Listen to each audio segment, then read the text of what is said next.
எல்லாத்துக்கும் வணக்கங்க. நான் உங்க மங்களம் மகேஷ். நொய்யலார் அப்படிங்கிறது நோய் தீர்க்கக்கூடிய ஆறு அப்படின்னு தான் அந்த காலத்துல பழமொழி உண்டு. ஆனா இன்னைக்கு நொய்யலார் அப்படிங்கிறது நோயை கொண்டு வரக்கூடிய ஒரு ஆறு அப்படிங்கிற அளவுக்கு இன்னைக்கு மக்கள் மத்தியில பேர் எடுத்தாச்சு. இதற்கு முக்கிய காரணம் மக்கள் தான். முக்கிய காரணம் தொழில்துறையினர் தான். வெகு வெகு வெகு முக்கியமான காரணம் அரசாங்கம் தான். நொய்யலாறு கிட்டத்தட்ட ஒரு 4 மாவட்டத்தை கடந்து 150 கிலோமீட்டர் பயணிச்சு காவேரி நதியில போய் கலக்கக்கூடிய ஒரு ஆறு. நொய்யல் அப்படிங்கிற ஊர்ல போய் கலக்கக்கூடிய ஒரு ஆறு.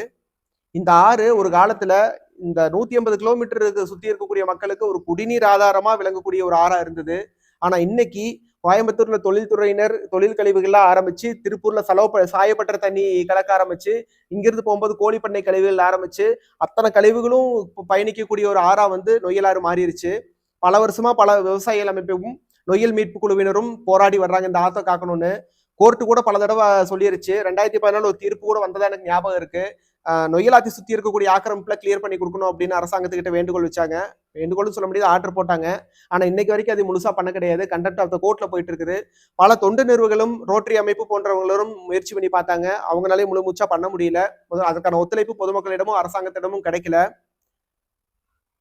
தற்போது பாட்டாளி மக்கள் கட்சியினுடைய தலைவர் அன்புமணி அவர்கள் வந்து இந்த ஊருக்கு வந்தப்போ அவர் ஒரு விஷயத்த, அதிர்ச்சி அளிக்கக்கூடிய விஷயத்த சொல்லியிருக்காரு.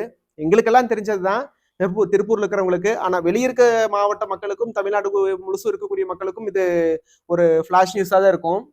ஒரு நாளைக்கு 9 கோடி லிட்டர் சாய தண்ணி வந்து இந்த ஆத்துல கலக்கிறதா அவர் ஒரு ஸ்டேட்மெண்ட் கொடுத்திருக்காரு. அது எந்த அளவுக்கு 100% அக்யூரேட் அப்படிங்கிறது எனக்கு அது தெரியல.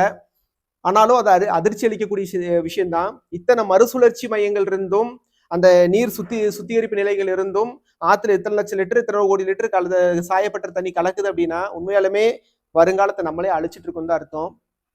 இதற்கெல்லாம் வந்து அரசாங்கம் என்ன பதில் சொல்ல போகுதுன்னு தெரியல.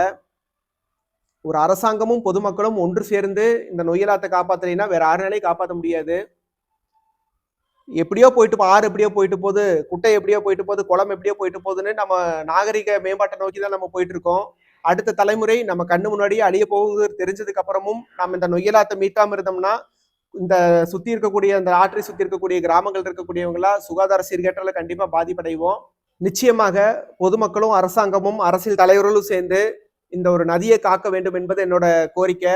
தமிழக வெற்றி கழகத்தோட தலைவர் அவர்கள் வந்து சுற்றுப்பயணத்தை ஆரம்பிச்சப்போ நாங்கெல்லாம் அந்த எங்களோட திருப்பூர் மாவட்டத்தில் இருக்கக்கூடிய ஒரு சில நிர்வாகிகளோட கலந்து ஆலோசிச்சு இந்த நொய்யலாத்தை காப்பாற்றக்கூடிய திட்டங்களை அரசாங்கம் வகுத்து கொடுக்கணும் அப்படின்னு சொல்லிட்டு தளபதி அவர்கள் இங்க திருப்பூர் வருகையின் போது பேச வேண்டும் அப்படின்னு சொல்லிட்டு நாங்க எல்லாமே ரெடி பண்ணி வச்சிருந்தோம்.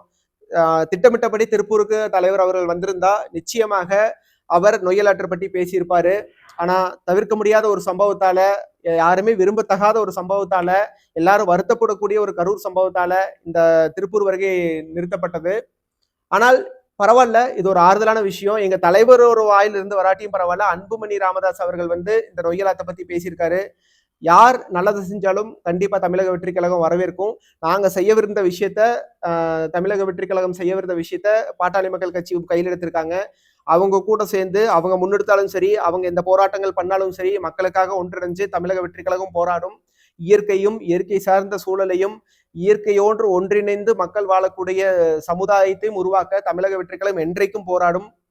இயற்கை வளம் இங்க அழிஞ்சாச்சுன்னா மக்களுக்கு இங்க வாழ்றதுக்கு தகுதி இல்லாத ஒரு நாடா நம்ம நாடு மாறிடும். அதை பத்திலாம் தற்போது வரை ஆண்டு வந்த அரசியல்வாதிகளோ இல்ல அதிகாரிகளோ கண்டுகிட்டதா எனக்கு தெரியல. அப்படி கண்டுட்டு இருந்தாங்கன்னா நொய்யலாறு இன்னைக்கு இந்த நிலைமைக்கு வந்திருக்காது. வருங்காலத்துல நொய்யலாறு இப்படி வரக்கூடாது அப்படின்னா எல்லாரும் ஒன்றிணைஞ்சு அந்த ஆத்தை காக்கணும். எந்த கட்சியும் சரி, எந்த ஒரு இயக்கம் சரி, எந்த ஒரு தொண்டு நிறுவனம் சரி, இதை முன்னெடுத்தாலும் எல்லாரும் ஒன்றிணைஞ்சு செயல்படுறதுக்கு நாங்க ரெடி.